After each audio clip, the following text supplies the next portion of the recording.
ಚಿತ್ರದುರ್ಗ ರೇಣುಕಾಸ್ವಾಮಿ ಕೊಲೆ ಪ್ರಕರಣದಲ್ಲಿ ದರ್ಶನ್ ಜೈಲು ಸೇರಿ 27 ದಿನ ಆಯಿತು. ಕಂಬಿ ಹಿಂದೆ ಇರುವಂತಹ ದರ್ಶನ್ಗೆ ಜೈಲೂಟ ಒಗ್ತಾ ಇಲ್ಲ. ಹೀಗಾಗಿ ಮನೆಯೂಟ, ಹಾಸಿಗೆ ಹಾಗೂ ಪುಸ್ತಕಕ್ಕೆ ಬೇಡಿಕೆ ಇಟ್ಟು ಹೈಕೋರ್ಟ್ನಲ್ಲಿ ರಿಟ್ ಅರ್ಜಿ ಸಲ್ಲಿಸಿದರು.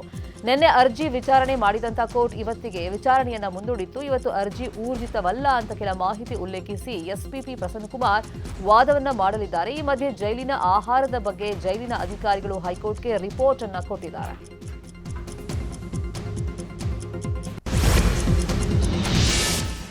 ರೇಣುಕಾಸ್ವಾಮಿ ಕೊಲೆ ಕೇಸ್ನಲ್ಲಿ ಜೈಲು ಸೇರಿರುವ ದರ್ಶನ್ ಅಂಡ್ ಗ್ಯಾಂಗ್ಗೆ ಸೆರೆವಾಸ ತಪ್ಪಿಲ್ಲ. ನಟ ದರ್ಶನ್ ಸೇರಿ 17 ಆರೋಪಿಗಳ ನ್ಯಾಯಾಂಗ ಬಂಧನ ಅಂತ್ಯ ಹಿನ್ನೆಲೆ ವಿಡಿಯೋ ಕಾನ್ಫರೆನ್ಸ್ ಮೂಲಕ ಕೋರ್ಟ್ಗೆ ಹಾಜರುಪಡಿಸಲಾಗಿತ್ತು. ವಿಚಾರಣೆ ನಡೆಸಿದ ಕೋರ್ಟ್ ಮತ್ತೆ 14 ನ್ಯಾಯಾಂಗ ಬಂಧನಕ್ಕೆ ಆದೇಶ ಹೊರಡಿಸಿದೆ. ಈ ಮೂಲಕ ಆಗಸ್ಟ್ 1ರ ತನಕ ದರ್ಶನ್ಗೆ ಜೈಲೇ ಗತಿಯಾಗಿದೆ. ಮೈಸೂರಿನಲ್ಲಿ ನಟ ದರ್ಶನ್ರನ್ನ ಜೂನ್ 11ರಂದು ಬಂಧಿಸಲಾಗಿತ್ತು. ವಿಚಾರಣೆ ಬಳಿಕ ಜೂನ್ 22ರಂದು ಅವರನ್ನ ನ್ಯಾಯಾಂಗ ಬಂಧನಕ್ಕೆ ಒಪ್ಪಿಸಲಾಗಿತ್ತು. 14 ದಿನಗಳ ಬಳಿಕ ನ್ಯಾಯಾಂಗ ಬಂಧನ ಅವಧಿಯನ್ನ ವಿಸ್ತರಣೆ ಮಾಡಲಾಗಿತ್ತು. ರಾಜ್ಯದಲ್ಲಿ ಮುಂಗಾರು ಮಳೆ ಆರ್ಭಟಿಸ್ತಾ ಇದೆ. ಕರಾವಳಿ, ಮಲೆನಾಡು ಜಿಲ್ಲೆಗಳು ಮಳೆ ಆರ್ಭಟದಿಂದ ಅರ್ಧ ಮುಳುಗೋಗ್ಬಿಟ್ಟಿದೆ. ಇವತ್ತು ಕೂಡ ಚಿಕ್ಕಮಗಳೂರು, ಕೊಡಗು, ಉತ್ತರ ಕನ್ನಡ ಸೇರಿದಂತೆ ಹಲವು ಜಿಲ್ಲೆಗಳಿಗೆ ರೆಡ್ ಅಲರ್ಟ್ ಅನ್ನು ಘೋಷಣೆ ಮಾಡಲಾಗಿದೆ. ಬೆಂಗಳೂರಲ್ಲಿ ಮೋಡ ಮುಸುಕಿದಂತ ವಾತಾವರಣವಿದ್ದು ಆಗಾಗ ಮಳೆ ಆರ್ಭಟಿಸ್ತಾ ಇದೆ.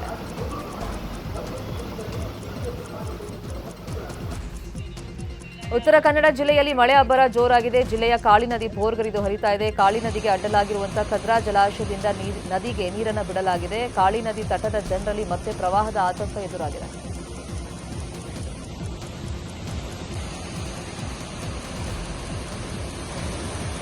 ಉಡುಪಿ ಜಿಲ್ಲೆಯಾದ್ಯಂತ ಧಾರಾಕಾರ ಮಳೆಯಾಗಿದೆ. ಕುಚ್ಪಾಡಿ ಕಟ್ಟೆಗುಡ್ಡೆಯಲ್ಲಿ ಶಾರದಾ ಪೂಜಾರ್ತಿ ಅನ್ನೋರ ಮನೆ ಕುಸಿದು ಬಿದ್ದಿದೆ. ಮನೆಯಲ್ಲಿ ಯಾರೂ ಇರಲಿಲ್ಲ.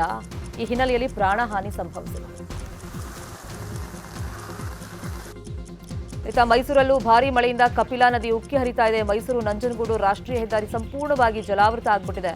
ನಂಜುಂಡೇಶ್ವರ ಸ್ವಾಮಿ ದೇವಾಲಯದ ಸ್ನಾನಘಟ್ಟ, ಅಯ್ಯಪ್ಪ ಸ್ವಾಮಿ ದೇವಾಲಯ, ಪರಶುರಾಮ ದೇವಾಲಯ ಸೇರಿದಂತೆ ಅನೇಕ ದೇಗುಲಗಳು ಜಲಾವೃತ ಆಗಿದೆ.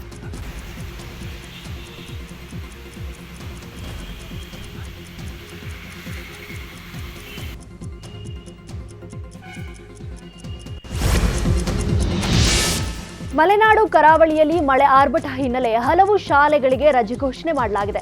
ಚಿಕ್ಕಮಗಳೂರು ಜಿಲ್ಲೆಯಲ್ಲಿ ಭಾರೀ ಮಳೆ ಹಿನ್ನೆಲೆ 6 ತಾಲೂಕಿನ ಅಂಗನವಾಡಿ ಶಾಲಾ ಕಾಲೇಜುಗಳಿಗೆ ರಜೆ ಘೋಷಣೆ ಮಾಡಲಾಗಿದೆ. ಕೊಡಗಿನಲ್ಲೂ ಶಾಲೆ ಕಾಲೇಜುಗಳಿಗೆ ರಜೆ ಘೋಷಣೆ ಮಾಡಲಾಗಿದೆ.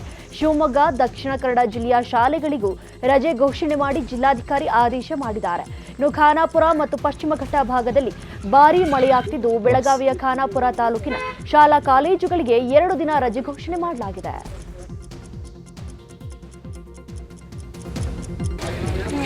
ನಿರಂತರ ಮಳೆಗೆ ಬೆಳಗಾವಿಯಲ್ಲಿ ಭಾರೀ ಅವಾಂತರ ಸೃಷ್ಟಿಯಾಗಿದೆ. ಬೆಳಗಾವಿ ತಾಲೂಕಿನ ಮಜಗಾವಿಯಲ್ಲಿ ಸುರಿದ ಮಳೆಯಿಂದ ಕಾರು, ಬೈಕುಗಳ ಮೇಲೆ ಬೃಹತ್ ಗಾತ್ರದ ಮರ ಬಿದ್ದಿದೆ. ಘಟನೆಯಲ್ಲಿ 2 ಬೈಕ್ ಹಾಗೂ 1 ಕಾರ್ ಜಖಂಗೊಂಡಿದೆ. ಘಟನೆಯಲ್ಲಿ ಯಾವುದೇ ಪ್ರಾಣಹಾನಿ ಸಂಭವಿಸಿಲ್ಲ. ವಿದ್ಯುತ್ ಕಂಬದ ಮೇಲೆ ಮರ ಬಿದ್ದಿರೋದ್ರಿಂದ ಭಾರೀ ಅನಾಹುತ ತಪ್ಪಿದೆ. ಸ್ಥಳಕ್ಕೆ ಮಹಾನಗರ ಪಾಲಿಕೆ ಸಿಬ್ಬಂದಿ ಹಾಗೂ ಪೊಲೀಸರು ದೌಡಾಯಿಸಿ ತೆರವುಗೊಳಿಸಿದರು.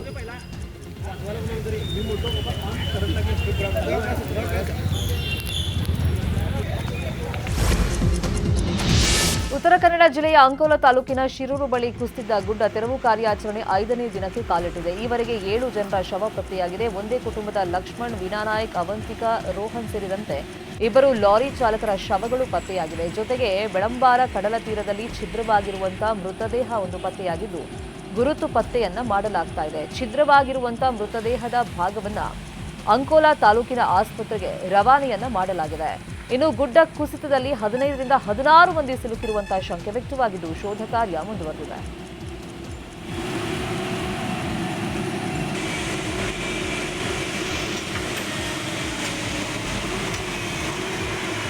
ಉತ್ತರ ಕನ್ನಡದಲ್ಲಿ ವರುಣನ ಆರ್ಭಟಕ್ಕೆ ಮೇಲಿಂದ ಮೇಲೆ ಗುಡ್ಡಗಳು ಕುಸಿತಾ ಇವೆ. ಕುಮಟಾದ ಬರ್ಗಿ ಬಳಿಯಲ್ಲಿ ಮತ್ತೆ ಗುಡ್ಡ ಕುಸಿತವಾಗಿತ್ತು. ಗುಡ್ಡದ ಮಣ್ಣನ್ನು ತೆರವುಗೊಳಿಸುವಾಗಲೇ ಗುಡ್ಡ ಕುಸಿತವಾಗಿದೆ. ಇನ್ನು ಗುಡ್ಡ ಕುಸಿತ ಕಂಡು ಜೆಸಿಬಿಯನ್ನ ಐಆರ್ಬಿ ಸಿಬ್ಬಂದಿ ಹಿಂದಕ್ಕೆ ತಗೊಂಡಿದ್ದಾರೆ.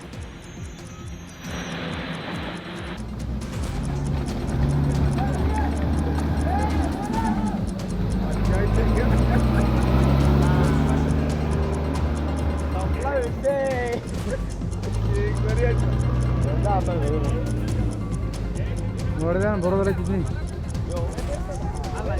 ಹೇಳ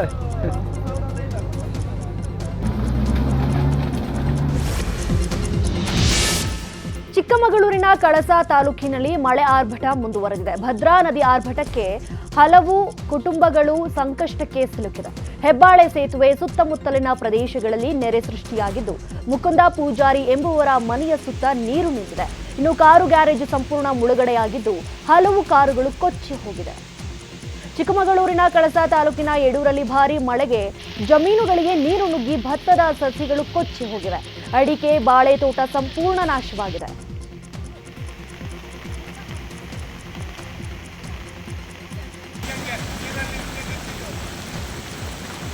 ಕಾಫಿ ನಾಡಿನಲ್ಲಿ ನಿರಂತರ ಮಳೆಗೆ ಹಳ್ಳಿಯಲ್ಲೂ ಜಲಪಾತ ಸೃಷ್ಟಿಯಾಗಿದೆ.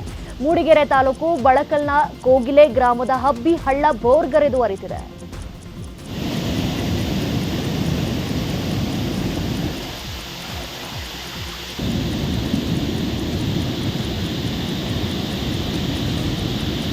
ಮಳೆ ಅಬ್ಬರ ಜೋರಾದ ಬೆನ್ನಲ್ಲೇ ರಸ್ತೆ ಅಪಘಾತಗಳು ಕೂಡ ಅಷ್ಟೇ ಹೆಚ್ಚಳಗೊಂಡಿವೆ. ಮೂಡಿಗೆರೆ ತಾಲೂಕಿನ ಬಡಕಲ್ನ ಕೃಷ್ಣ ಆಸ್ಪತ್ರೆಯ ಬಳಿ ಟ್ರ್ಯಾಕ್ಟರ್ ಒಂದು ಚಾಲಕನ ನಿಯಂತ್ರಣ ತಪ್ಪಿ ರಸ್ತೆ ಬದಿಯ ಚರಂಡಿಗೆ ಇಳಿದಿದ್ರೆ, ಇತ್ತ ಬಣಕಲ್ ಕೊಟ್ಟಿಗೆಹಾರ ನಡುವಿನ ಭಿನ್ನಡಿ ಸಮೀಪದಲ್ಲಿ ಚಾಲಕನ ನಿಯಂತ್ರಣ ತಪ್ಪಿದ ಕಾರೊಂದು ರಸ್ತೆ ಬದಿಯ ಹಳ್ಳಕ್ಕೆ ಇಳಿದಿದೆ. ಅಪಘಾತ ಪ್ರಕರಣಗಳಲ್ಲಿಯೂ ಯಾವುದೇ ಪ್ರಾಣಹಾನಿ ಸಂಭವಿಸಿಲ್ಲ.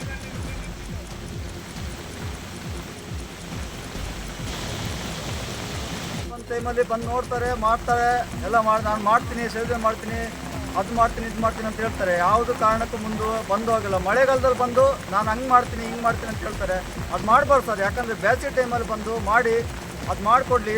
ಮಳೆಗಾಲದಲ್ಲಿ ಬಂದು ನೋಡಲಿ ಸರ್, DC ಸಾಬ್ರು, AC ಸಾಬ್ರು ಬಂದು ನೋಡಲಿ, ಅವನ ಬಂದು ನೋಡಲಿ, ಅದು ನಮಗೆ ಬೇಜಾರಿಲ್ಲ. ಈ ಟೈಮಲ್ಲಿ ಬಂದು ನೋಡಲಿ ಸರ್.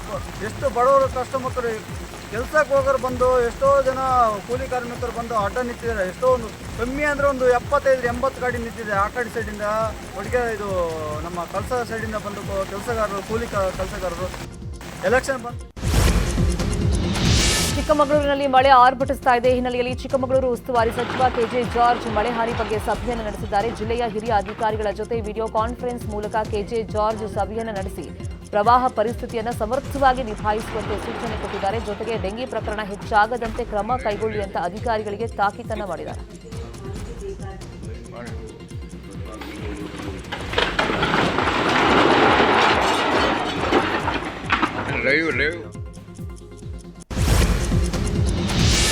ರಾಜ್ಯದಲ್ಲಿ ಮುಂಗಾರು ಮಳೆಯ ಆರ್ಭಟ ಹಿನ್ನೆಲೆ ಮಳೆ ಹಾನಿ ಪರಿಶೀಲನೆ ಕಂದಾಯ ಸಚಿವ ಕೃಷ್ಣ ಬೈರೇಗೌಡ ಮುಂದಾಗಿದ್ದಾರೆ.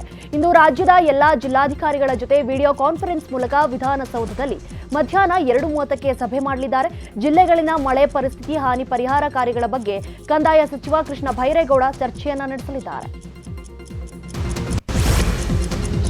ಮಡಿಕೇರಿ ಮಂಗಳೂರು ರಸ್ತೆಯ ಕರ್ತೋಜಿ ಬಳಿ ಗುಡ್ಡ ಕುಸಿಯುವಂತ ಭೀತಿ ಉಂಟಾಗಿದ್ದು, ಯಾವುದೇ ಕ್ಷಣದಲ್ಲಾದರೂ ಗುಡ್ಡ ಜಾರಿ ರಸ್ತೆಗೆ ಬರುವಂತಹ ಸಾಧ್ಯತೆಗಳಿವೆ. ಹೀಗಾಗಿ ಜುಲೈ 18ರಿಂದ 22ರವರೆಗೆ ರಾತ್ರಿ ವೇಳೆ ರಾಷ್ಟ್ರೀಯ ಹೆದ್ದಾರಿ 275 ಬಂದ್ ಮಾಡೋದಕ್ಕೆ ಜಿಲ್ಲಾಧಿಕಾರಿ ಆದೇಶವನ್ನು ಕೊಟ್ಟಿದ್ದಾರೆ. ರಾತ್ರಿ 8 ಗಂಟೆಯಿಂದ ಬೆಳಗ್ಗೆ 6 ಗಂಟೆ ತನಕ ಮಂಗಳೂರು ರಸ್ತೆಯನ್ನ ಜಿಲ್ಲಾಡಳಿತ ಬಂದ್ ಮಾಡುತ್ತೆ.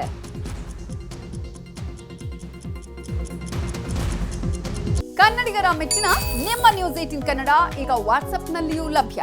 ಕರ್ನಾಟಕ ಮತ್ತು ದೇಶ ವಿದೇಶದ 360 ಡಿಗ್ರಿ ಸುದ್ದಿ ವಿವರವನ್ನ ನೀವು ನಿಮ್ಮ ಕೈ ಬೆರಳುಗಳಲ್ಲಿಯೇ ಪಡೆಯೋದಿಕ್ಕೆ ಈ QR ಕೋಡ್ ಅನ್ನು ಸ್ಕ್ಯಾನ್ ಮಾಡಿ. ನಮ್ಮ ಚಾನೆಲ್ ಅನ್ನು ಫಾಲೋ ಮಾಡಿ, ನೋಟಿಫಿಕೇಶನ್ ಆನ್ ಮಾಡಿ.